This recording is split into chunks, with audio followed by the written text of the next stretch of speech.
This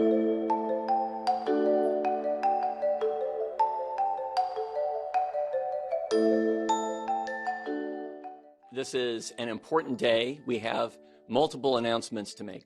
Before I get into the issue that led us to call this press conference today, I want to discuss another very significant issue for a number of Angelenos. And that issue is the explosion relating to fireworks in South Los Angeles and the claims that have been filed arising from that explosion. Our office is responsible for reviewing and approving claims when they're filed against the city. So far, we've received 56 such claims. We are committed to expediting in every way possible the processing of those claims, because if people are entitled to money, they need to get that money now. Staff from our office has been in the affected communities, giving people information and assisting them in the process of how they file these claims against the city. And our office has been working closely with the LAPD to assure that every step that can be taken is taken regarding the expediting of those claims, and LAPD is working very closely with our office in doing that. And I'll give you some examples. We are addressing claims within a day of their filing. That is how fast we are attempting to get a handle on these claims. And we're taking other steps too. You know, typically when someone files a claim against the city and they have multiple elements in those claims, we wait to resolve all of those claims before any piece is approved. This time, we are allowing people's claims that can be separated from each other to move forward on different tracks so we can move as fast as possible to resolve the claims that can actually be handled quickly. You know, picture, for example, someone can easily substantiate that their car suffered damage, but it's a much more complicated thing to explain how the foundation to their house was damaged or something. So we're trying to speed this up as much as we can.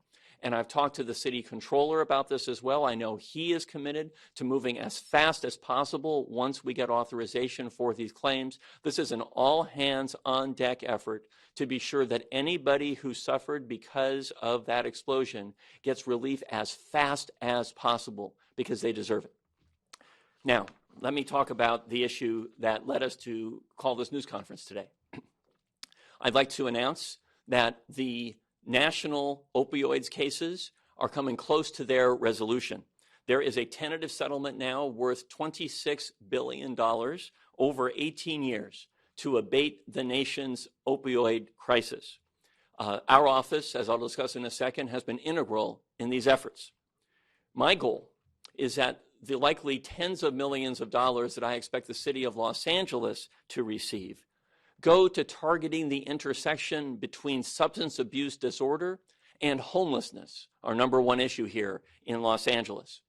You know, we sued because no corporation, no matter how powerful it is, should be able to put its profits over people's lives. And though no amount of money is ever going to replace the lives lost and the families that have been shattered by the opioid epidemic, we think that this settlement is going to make major progress in preventing future devastation. And let me discuss the details so we're clear about what's on the table.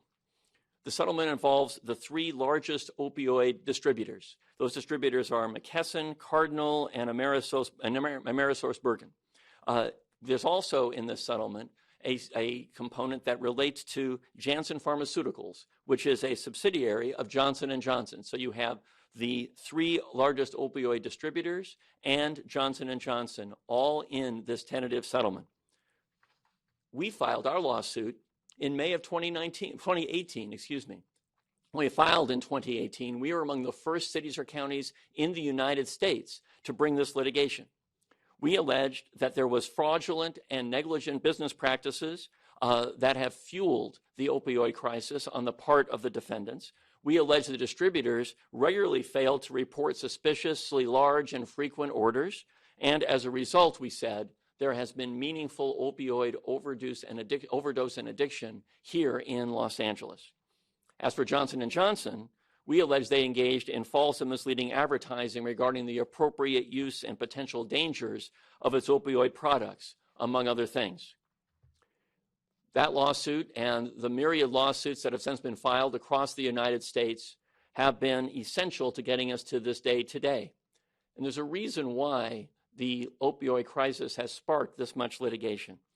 And here in Los Angeles, while we haven't suffered to the same degree as, say, West Virginia or Ohio residents have, opioids have nonetheless caused a tremendous emergency here in the city of Los Angeles. Our complaint alleged that in 2016 alone, 4.6 million opioid prescriptions were written here in Los Angeles County.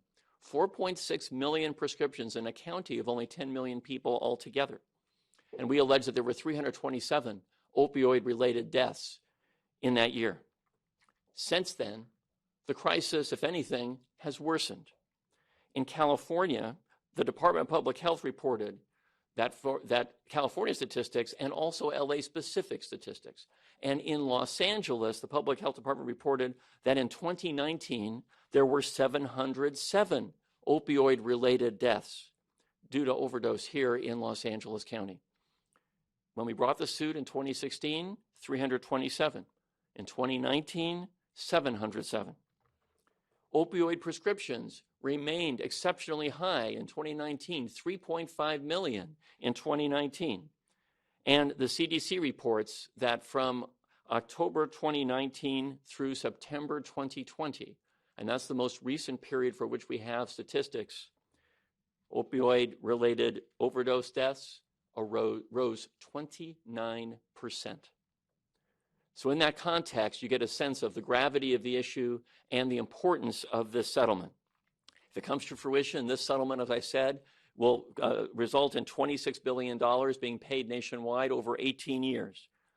Now, the exact result we're going to receive here in the city of Los Angeles remains to be seen. It's going to depend on the level of involvement and participation by the state and by local governments throughout California, as well as an allocation system that is being developed. We've been working closely with the Attorney General. I've been on the phone with the Attorney General about that issue. We're making great progress. But I understand that the state of California is slated to receive roughly $2.2 billion. And the city of Los Angeles is likely slated to receive tens of millions of dollars if the settlement comes to fruition. And I should point out that in addition to the money, there are strong injunctive terms built into this tentative settlement. For example, it prohibits Johnson & Johnson from manufacturing opioids, and it requires very close monitoring of the distribution and business practices related to how opioids are disseminated. Let me talk about the city's use of the money for just a second. On the one hand, when the city receives the money that will ideally flow from this settlement, it'll be for the city council to determine how it's spent. But let me say how I think it should be spent today. The money should be spent to target the intersection between substance abuse disorder and our number one issue, homelessness. And I'll be working as hard as I can to be sure that that's where the money goes. You know, in this setting, I think it's important to remind everybody about how this lawsuit fits into the priorities of my office. This is not the first time we stood here to announce major resolutions of huge cases that are designed to protect Angelenos. We stand up when one of the nation's largest banks defrauds its customers, when a car wash engages in wage theft regarding its very low-income workers, when companies in the midst of the pandemic try to take advantage of the vulnerability of Angelenos with fake test kits and preventions and cures, when vaping companies are targeting kids. And now today, when large pharmaceutical companies, we allege, and distributors are engaged in practices that have wreaked devastation throughout our nation and here in Los Angeles. I need to thank one of the most exceptional lawyers to serve in public service in Los Angeles, and that's Michael Bostrom, who is the leader of our affirmative litigation unit, who has been instrumental in this work. Working closely with the law firm of Robbins Geller, our office is very proud of the role we've been able to play in bringing us to this day. And Michael, thank you again very, very much. I mean exactly what I said. I also want to thank our friends at LA City View Channel 35 Although today you have company here for the first time in months and months, but thank you again for helping us assure that the public is apprised of this information. So for those of you who have braved everything to be here in person, you get the first dibs on any questions. And what we'll do, Mike, is so that the folks at home that are watching online can hear the questions, I'll repeat them. Terrific. Okay, any questions in this room, and then I'll go to people who are doing this virtually. Has there been any sort of indication from the state level whether the legislature will dictate how this is spent to supersede perhaps what the city council would want to do? Oh, I do so not. Chris from sorry. KFI was asking, is there any talk at the legislature in Sacramento to supersede what the city wants to do with this settlement money? So let me be extremely clear. We are in the middle of discussions as our local jurisdictions across the state with the Attorney General to set up the parameters of how local funding can be allocated. Those discussions have not concluded, but I'm very optimistic that, as I described, the money will be able to be devoted to that intersection between substance abuse disorder and homelessness. But I want to stress that those discussions have yet to be concluded. But there is, by the way, another potential role for the state legislature, because, not to get into the nitty-gritty details of this too much, but there may be a role for legislature to play to assure closure throughout the state when it comes to these issues as a means of assuring that the state gets the maximum amount of money possible. And we'll be working with our colleagues in the state legislature toward that end. Other questions? Pete. Question, if you would. Pete Demetrio, KNX 1070 News Radio. The money that will be coming to the city of Los Angeles, in any way will that go to individuals who have lost a family member to opioid abuse? Or is this, in your thought and in your mind and the council's mind, a chance to deal with issues which are tangential to drug abuse, but can also be scheduled on a year-to-year investment basis where you will know you will have sustained funding for these programs for the next 18 years? Yes. So, Pete, it's a terrific question. Let me elaborate a little bit. So the national settlement, the $26 billion, does not involve compensating any individual who may have suffered in the course of the opioid crisis. Instead, all the money is to be devoted to abating the crisis moving forward in many different ways. So here in Los Angeles, the money is going to be allocated, as it will be nationwide once this comes to fruition, over 18 years. Over 18 years, again, it hasn't been concluded yet, but I anticipate the city will receive tens of millions of dollars during that period if the settlement is concluded.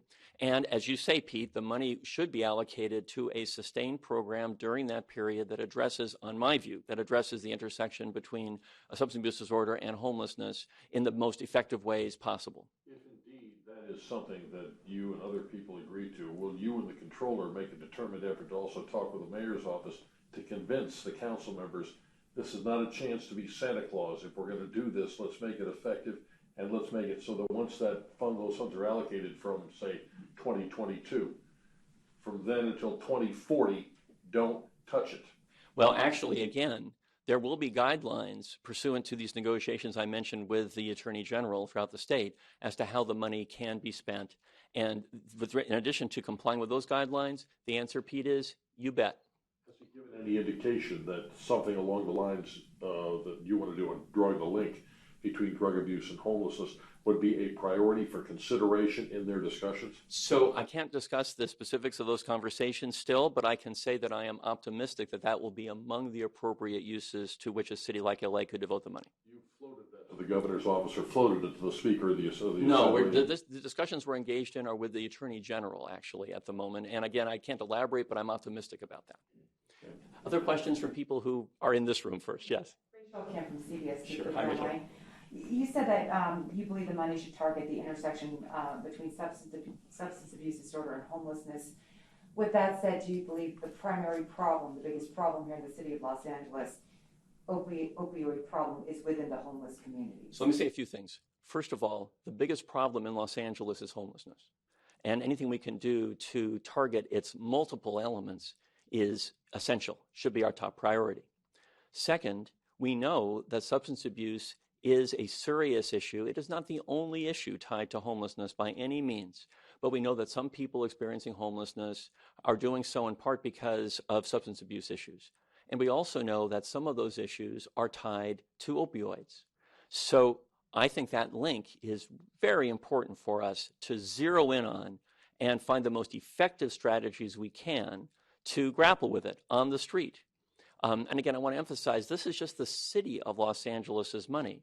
The state is going to be using a lot of money generally, including here in Los Angeles, on these issues.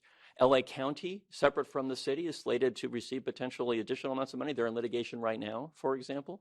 So there will be lots of layers, assuming that this gets approved. And again, there are still steps to be taken to get it approved. Lots of layers here, but to cut through all of it, yeah, that's where the action is in part when it comes to homelessness. When it comes to opioids, that intersection is a huge issue. And I think everybody in Los Angeles can see the impact of substance abuse on our streets. And everybody in Los Angeles, I think, should say, if you get an amount of money to be allocated toward grappling with that, do it. And as Mr. Demetrio indicated, do it in a sustained and consistent way that's transparent, where we assess the efficacy of this as we move forward. That's how we spend scarce money. Chris? Real quick, yeah, I'll do that one. Are you satisfied with $26 billion? I mean, it sounds like a lot, but $2.2 billion to the state over 16 years, right, is about $137 million, which compared to what they're spending on homelessness is maybe not as much.